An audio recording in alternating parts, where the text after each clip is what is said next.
día, compañeros. Somos estudiantes de la Universidad de Guadalajara, del Centro Universitario de Ciencias de la Salud, de segundo semestre de la licenciatura en Psicología. Y nosotros les presentaremos el tema: la neurona como unidad receptora, integradora y emisora de información.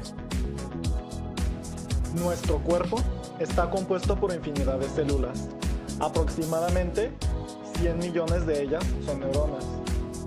Pero, ¿qué son las neuronas? Las neuronas, o células nerviosas, son las células especializadas que conforman tu sistema nervioso. El sistema nervioso es el centro de control de todo tu cuerpo. Está compuesto por el cerebro, la médula espinal y una gran red de neuronas que se encuentran en todo el cuerpo. Estas controlan tus movimientos, tus sentidos, tus pensamientos y tus sentimientos. Todo lo que haces, desde caminar, sentir dolor, hasta recordar cosas como fechas de cumpleaños, direcciones, números de teléfonos, etc.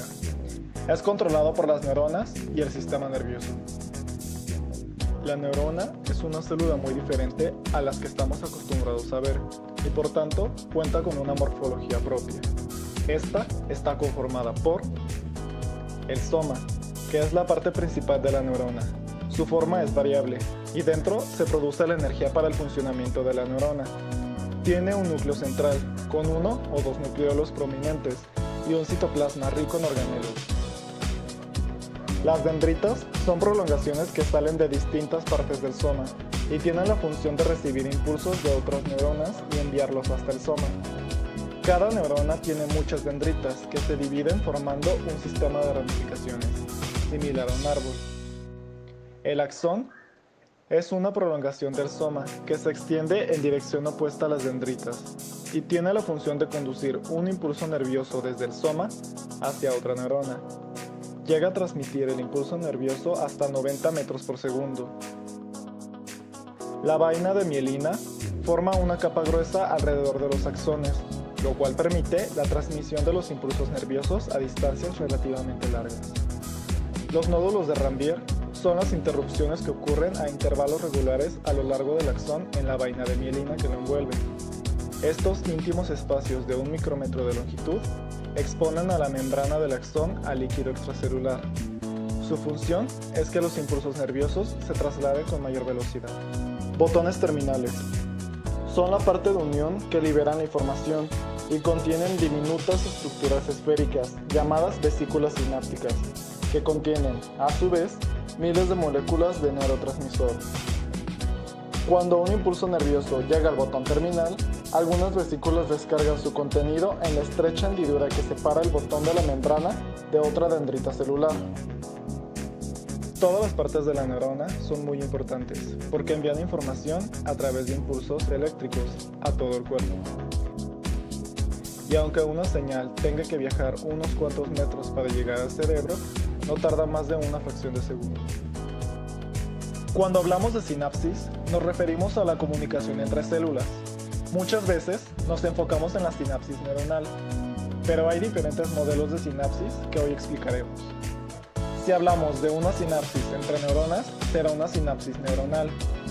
Cuando una neurona se comunica con una fibra muscular, se habla de una sinapsis neuromuscular. Cuando es una neurona con una glándula, lleva el nombre de neuroglandular. Si nos referimos a tipos de sinapsis, hablamos de sinapsis eléctrica y química. ¿Cuáles son sus diferencias? La sinapsis eléctrica tiene la característica de ser por continuidad. Esto significa que tanto el botón postsináptico como el presináptico se encuentran unidos por proteínas, que llevan el nombre de uniones gap, y permiten el flujo constante para un intercambio bidireccional de cargas, porque las cargas son constantes. Otra característica es que el estímulo siempre será excitatorio. Entre las muchas neuronas que existen en nuestro cuerpo, estas tienen que adaptarse a una multiplicidad de tareas. Pero, ¿cómo lo hacen?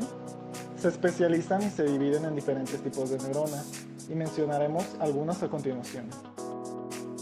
Estas pueden clasificarse según su transmisión del impulso nervioso.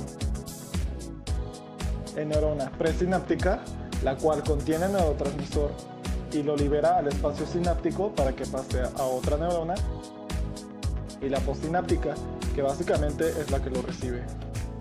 También se pueden dividir en función, por ejemplo, sensorial, las cuales se clasifican típicamente como las neuronas responsables de la conversión de los estímulos externos del medio en estímulos internos.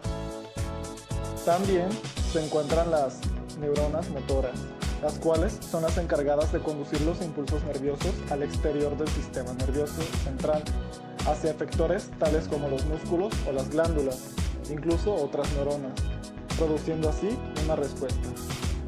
Y también las interneuronas o neuronas integradoras, las cuales interconectan unas neuronas con otras, normalmente o específicamente las sensoriales con las motoras. También pueden clasificarse de acuerdo a la dirección del impulso nervioso. En aferentes, cuando transportan el impulso nervioso desde los receptores u órganos sensoriales hacia el sistema nervioso central, o eferentes, cuando transportan estos mismos impulsos fuera del sistema nervioso central, hacia efectores como músculos u otras glándulas. Del mismo modo, pueden clasificarse en tipos de sinapsis, ya sea en excitatorias, cuando el resultado de la sinapsis provoca una respuesta asimismo excitatoria, incrementando la posibilidad de producir un potencial de acción. Neuronas inhibidoras. Estas liberan GABA, un tipo de neurotransmisor que produce este mismo efecto, lo cual reduce la velocidad del disparo de la neurona que lo captura. Neuronas moduladoras. No tienen un efecto directo, sino que cambian los pequeños aspectos estructurales a largo plazo de las células nerviosas. Aproximadamente el 90% de las neuronas liberan glutamato o GABA, por lo que esta clasificación incluye a la gran mayoría de las neuronas. El resto tiene funciones específicas según los objetivos que presenta. Por ejemplo, neurona unipolar. Son aquellas que poseen un solo proceso protoplasmático, o una sola prolongación o proyección primaria. Se observa estructuralmente que el cuerpo celular está a un lado del axón. Neurona bipolar. A diferencia del tipo anterior, estas neuronas poseen dos extensiones que se alejan del soma celular. Son comunes en las vías sensoriales de la vista, el oído, el olfato y el gusto, así como en la función vestibular. Neuronas multipolares. La mayoría de las neuronas pertenecen a este tipo, que se caracteriza por tener un solo axón, por lo general largo, y muchas dendritas. Estas pueden originarse directamente desde el soma, suponiendo un importante intercambio de información con otras neuronas.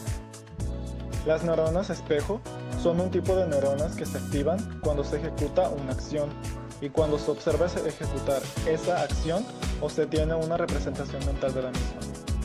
Neuronas piramidales son un tipo de neurona tan prevalente en la corteza. Las neuronas piramidales se activan y se vinculan a una gran parte de las funciones y procesos que lleva a cabo el ser humano, como el movimiento, la cognición, las emociones, la memoria, etc. Células de Purkinje o neuronas de Purkinje son una clase de neurona GABAérgica localizada en la corteza cerebelosa y en el miocardio. Estas envían proyecciones inhibidoras hacia el núcleo cerebelar profundo y constituyen la única salida para toda la coordinación motriz en la corteza cerebral.